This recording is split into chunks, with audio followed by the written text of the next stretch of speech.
All right, this is free response. This is 2 tests ago. So this was not last year's test, but one we'd given in the past. So right here on this first one, we have 2 fire stations, and somebody thinks that the one fire station has better times than the other one, basically. You can read through the context and get all that good info.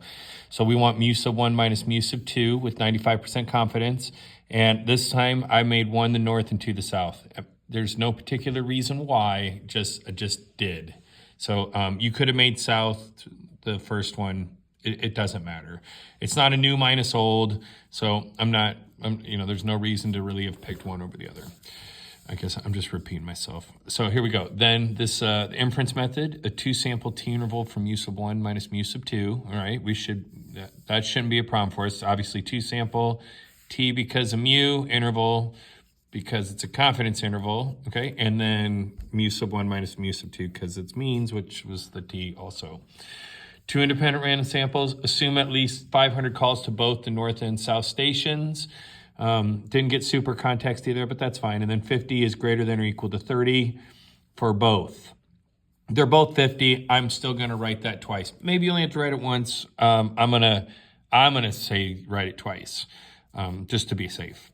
And then this is the interval that we get. And we'll go ahead and plug this in.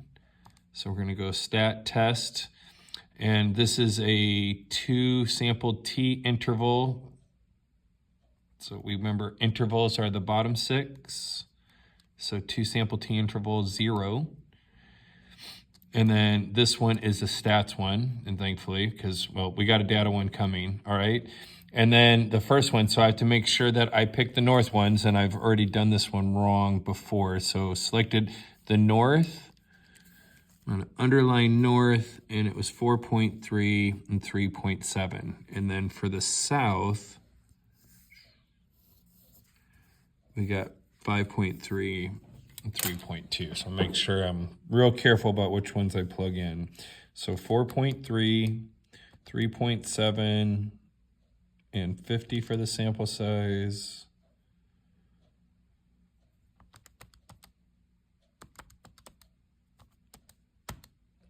Confidence level, this one is 95. We do not split the difference here. And if they ask, pooled is no. The only time we pool is when they don't ask us. And then we hit enter, and I'm really hoping this matches up. So degrees of freedom, 90.004, or I rounded to 5.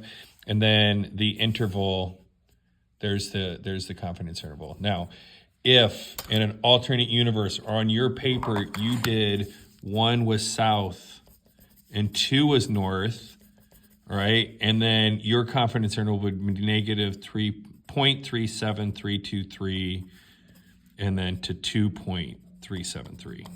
Because you'd switch the order to subtraction, that's how the math will make it work out. So you don't have to change it, and we'll have to be ready to grade both of these. But even if I see this in your answer choice, then I will come up here and say, well, this better be north 1 and south 2. And if it's not, then these 2 don't match, and then you get points off for that. And that's something that the College Board will absolutely will be checking for, so we will be ready for it. And then we're 95% confident that the interval from negative 2.373 to 0.37323 contains the true difference in the population mean response time between the north and south fire station. And remember, we always use true population mean. Now you got to get difference in there. You got to get difference in there because this is we're doing the difference of two parameters. Excuse me. You have to say difference. The College Board's rubric will literally say must indicate difference, and then they'll give some words that you can use.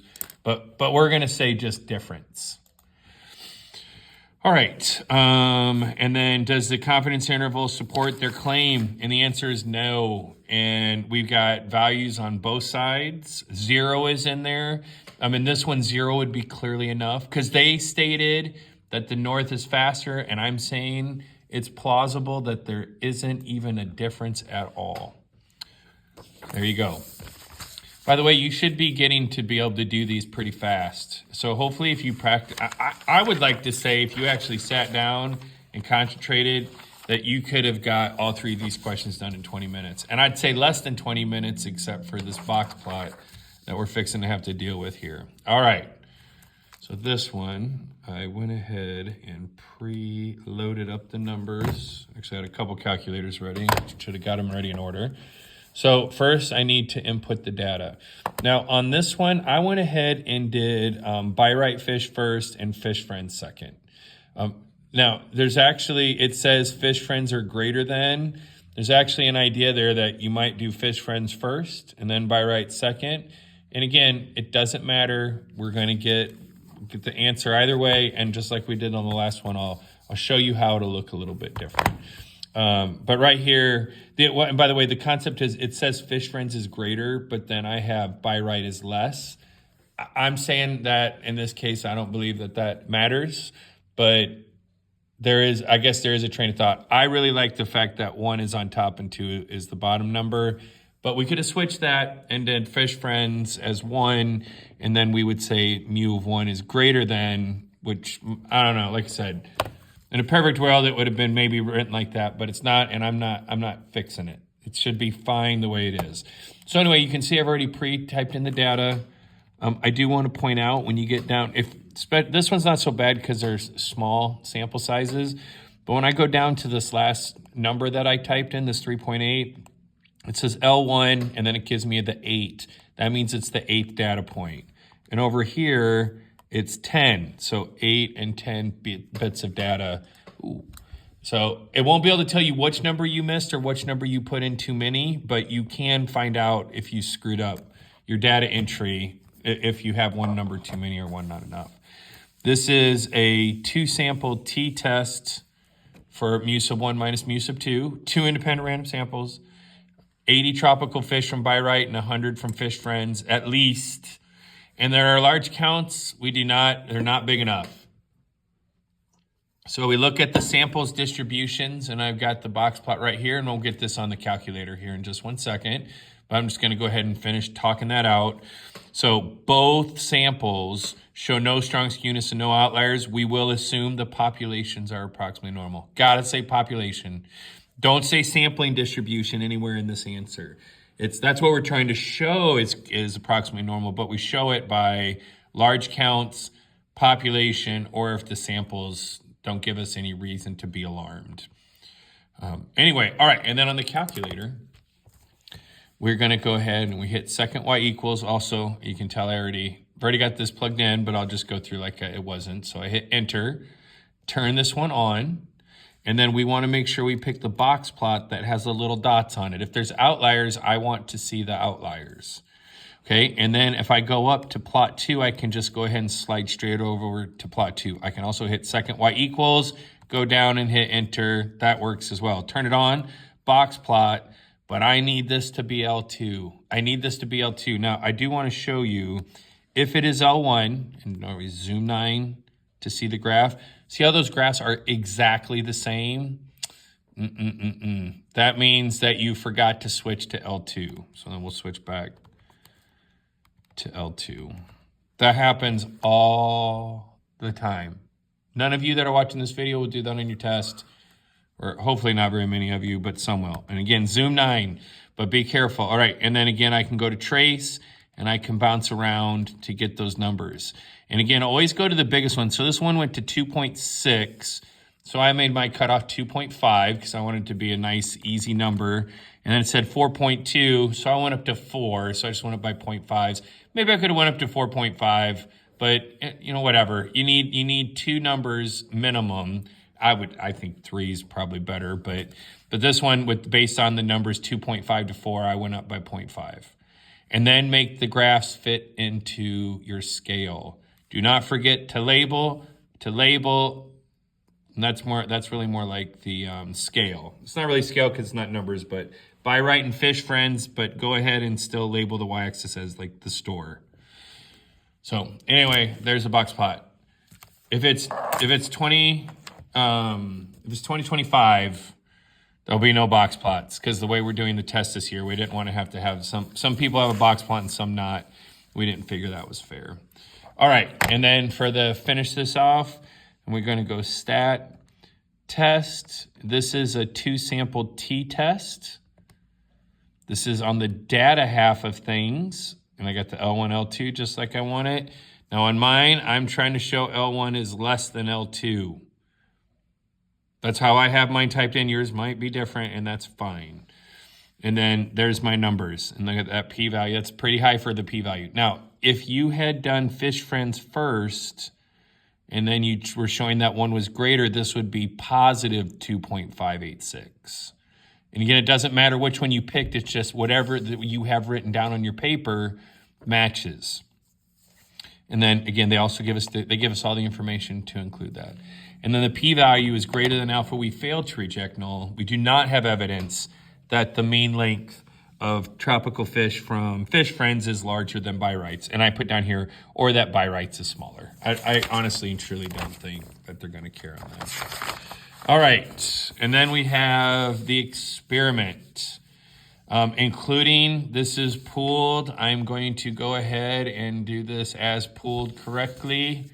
I know that might seem scary, but it's okay.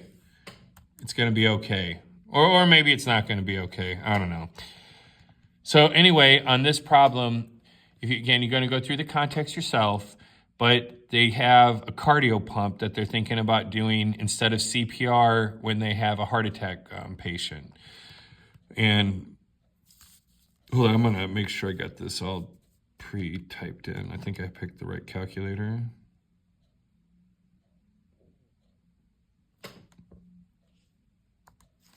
Anyway, never mind. So much for having stuff pre-typed in. So anyway, P sub 1 is going to be the true population of cardio pump patients that survived for 1 year. Okay, again, hopefully you've never dealt with this, but heart attack victims, even when they come through, they tend to have other problems. So on this one, the 1 year survival rate, I think, is a big deal. Because it's not that they survived, it's that they survived and then continued on for at least a year. And then 2 is the CPR patients that survived for 1 year. My null is going to be that these two are equal to each other, and I'm trying to show that the survival rate for the cardio pump is better than the survival rate for CPR. And I'm going to go ahead and establish alpha. Then for my conditions, a coin toss ensures randomness. You could also say randomly imposed treatments. Both of those are good. I like to kind of, change it up a little bit. All right, then this. It looks a little scary. This is pooled data. When do we pool? When we assume P1 to be equal to P2. And we're not going to use this pooled formula here, but right there, I have a placeholder. When do I pool? It's right there on my formula card. When this is assumed pool, but to heck with that formula. So what we do is we pooled the two samples together. So I had a total of 52 successes from a total of 1,500 heart attack incidents, I guess we'll call it. So 0.0347, that's where this 0.0347 comes, and its hundredths partner. All right? We're assuming they're equal to each other. Remember, test is expected counts for large counts, not observed, expected. Some of my keys are wrong. I've this, every year I get a little better. This year, we're gonna get pooled under control here. So what happens when you do pooled is, since we're assuming they're equal to each other, what I do is I take the entire sample as one group, put them together, and assume that's what the success rate should be for both groups. So then I'm anticipating, if it is really 3.47, I'm anticipating 26 successes, and then the decimals, and 727 failures, and then 25 successes, or 26 maybe, and 720 failures. And again, this one right here, the 574, that's the cardio pump. The 746, that's the CPR. It's really kind of irritating how close these numbers are to each other, but hopefully you were able to keep that straight. Okay. So then this is a 2-prop Z test. And then I did cardio pump for 1, so that's 37 out of 754. And then CPR was 15 out of 746. And I'm trying to show that cardio pump's better than CPR. And there's all my information. So Z is equal to 3.066. The p-value is 0.001. Maybe 0.0011 if you wanted. There's a zero, the way that it rounds, but we're not going to worry about that too much. And since the p-value of 0.001 is less than alpha, we reject the null. There is convincing evidence that the 1-year survival rate is higher with the cardio pump than CPR. And again, you can write that. You can say that the true population proportion of cardio pump patients that survive for 1 year is greater than the true population proportion. You can write it like that as well. That's familiar to us. This is shorter and better if you can get it and you kind of show a little bit better understanding of what's going on, but it's not required. And again, that's kind of the last step in context, is learning that the robotic works, but sometimes the non-robotic sounds better. All right, again, you need to read this context, but I'm going to continue through as if you had read it. So on this problem, a type 1 error is going to be that evidence suggests that sitting quietly in a noise-free environment for 20 minutes. Actually, didn't they say? Yeah, I'm missing something on my context here. Listening to soothing music for 20 minutes versus sitting quietly. So, yikes. Oh, man. I'm not changing on this here, but sorry. So evidence suggests that sitting quietly in a noise-free room for 20 minutes reduces. So it should be that soothing music reduces the blood pressure more than sitting quietly in the room. So then you spend 20 minutes listening to music instead of, here, I'm going to just cover this up. So a type 1 is when evidence suggests that, because we rejected the null and we went with the alternate, that the listening into soothing music for 20 minutes is more effective in reducing blood pressure than just sitting in a room quietly for 20 minutes, when in fact that's not the case, okay? And then the consequence would be that the doctor would spend money putting up music, some way of letting the patients listen to music, or I don't know, buying headphones or whatever else they did for a therapy that actually isn't going to help. Okay, and then a type 2 error is going to be when we do not have evidence that listening to soothing music reduces blood pressure more than sitting in a room quietly, when in fact it does. So the consequence on that one would be that we've lost a very, very cheap and innovative way of reducing blood pressure for our patients. So we have this really, really easy and cheap way of making people's health better, and now we don't think it works, so we're not going to bother with it. So we've missed out on this wonderful opportunity to help people with high blood pressure. Again, I'm really sorry about this. I will fix this before I scan it, and I guess I'll be making another video later, but I want to go home. I'm not going to lie to you. So anyway, so let me, and then it doesn't ask about which ones are. So let's go through this one more time so you don't have to rewind and listen to it. So type 1 error is when we reject the null when we shouldn't. So we say we have evidence of the alternate that the soothing music does decrease the blood pressure versus sitting in a room quietly when it doesn't. So if the doctor thinks the music helps, they're going to spend some money, probably not a lot, right? Especially in this day and age of technology, but they're going to drop a couple $100s in some kind of music player and some headphones, so people, you can have several people in one room sitting, relaxing, reclined back, listening to soothing music for 20 minutes, and it actually doesn't help. Now, that's not that bad though, right? Because everybody sits down and chills out for a little bit. Doctor's out of a little bit of money. Maybe eventually they figure out it doesn't help. A type 2 error is when we don't have evidence that listening to the soothing music helps, when in fact it does, which means the doctors will not spend the money, and then they'll have to figure out another way. Maybe it'll be medication. Maybe it'll be something that's, at least more intrusive than relaxing. So a lost opportunity at a cheap and effective way of reducing the blood pressure. All right. If you know this and you know the other video with the COVID-19 testing with the Taylor Labs, you should be in very good shape for this test. Better than I was for this last question.